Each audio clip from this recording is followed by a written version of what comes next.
AI, artificial intelligence, is just an umbrella concept.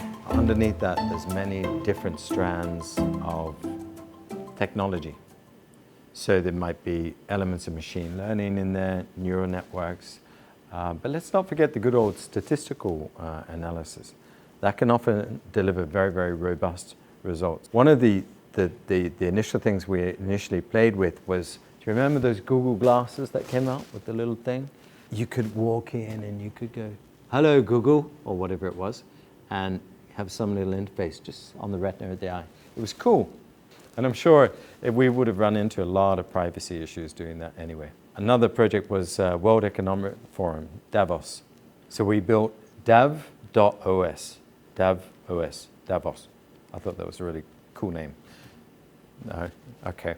So the problem was with that, we would put a GPS tracker in, use triangulation from cell towers, and actually map where all of the key delegates were. And so you would have a heat burst. Over there's a group of people with similar interests, similar business connections, and there's Mr. John and Mr. White and Mr. Harry, whoever, and these are their key stated needs. Problem is, if you know where some of these people are, and you have an app which tells you, what's to stop that falling in a terrorist's hands if they want to kill or eliminate some very high value target who happens to be a president or whatever. You can call it AI and it sounds simple, easy, magical almost. But most technology and strands of AI, machine learning, statistical learning, big data harvesting, just involve a lot of sweat. Sweat, smart. So we'll gradually become smarter and less sweaty, but we're still sweatier than smart. So the hardest thing that we do is, I would say, not the technology, but ingesting data. Because most data, probably 90% plus of data in the world, is unstructured. So it's like gobbledygook. We don't understand it.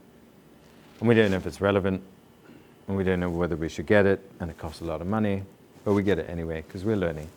We always have that human mind attached to the machine to guide it, to nudge it, like encouraging the little baby to walk or to crawl and walk and run. I think any company, particularly any startup.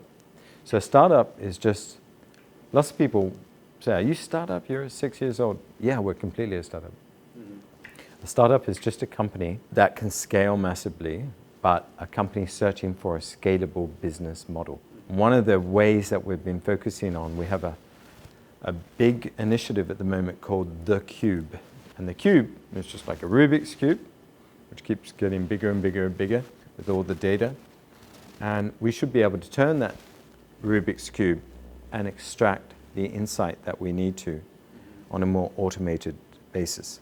So the cube is one answer to that, but luck will be another one, just persistence. A lot of the companies that we see in this area, a lot of the ones that received lots of money, they actually said, we will build this cool technology, and then they build it. And then at the end they said, right, it's cool. Now, what can we use it for? And who will buy it? Whereas we started, we started on the other end. We said, what do customers need now? And what can we, at the start, make that's good enough for them to start buying and then keep improving? And so we constantly are focused on the end goal, happy, satisfied customers.